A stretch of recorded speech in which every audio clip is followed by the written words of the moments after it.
Smart మీటర్ల వల్ల విద్యుత్ నష్టాలను అరికట్టవచ్చని, సరఫరా వ్యయాన్ని తగ్గించవచ్చని కేంద్ర విద్యుత్ శాఖ తాజాగా వెల్లడించింది. ఈ మీటర్లను పెట్టడం వల్ల ఎనర్జీ ఆడిటింగ్, అకౌంటింగ్కు అవకాశం ఉంటుందని తెలిపింది.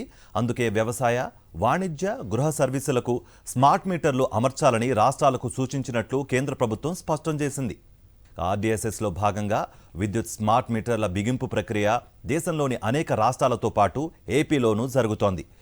ఇప్పుడు ఉన్న దాదాపు 1.80 కోట్ల మంది వినియోగదారులలో నెలకు 200 యూనిట్ల వరకు వినియోగించే వారిని మినహాయించి మిగిలిన వారికి స్మార్ట్ మీటర్లు బిగించాలని డిస్కంలు ప్రతిపాదించాయి. అలాగే ఆర్డీఎస్ఎస్లో భాగంగా 2025 మార్చి నాటికి దేశమంతటా అన్ని రాష్ట్రాలు స్మార్ట్ విద్యుత్ మీటర్లు పెట్టాలని కేంద్రం ఇచ్చిన ఆదేశాల మేరకు 2019లోనే సెంట్రల్ ఎలక్ట్రిసిటీ అథారిటీ ఒక రెగ్యులేషన్ ఇచ్చింది.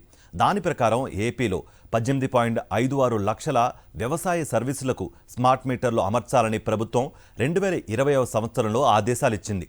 ఇప్పటికే దేశవ్యాప్తంగా 9 రాష్ట్రాలు, కేంద్రపాలిత ప్రాంతాల్లో స్మార్ట్ మీటర్ల ప్రక్రియ 50% నుంచి 100% వరకు పూర్తయింది. అయితే స్మార్ట్ మీటర్లపై అనేక అపోహలు, విమర్శలు వ్యక్తమవుతున్న నేపథ్యంలో కేంద్రం తాజాగా వివరణ ఇచ్చింది.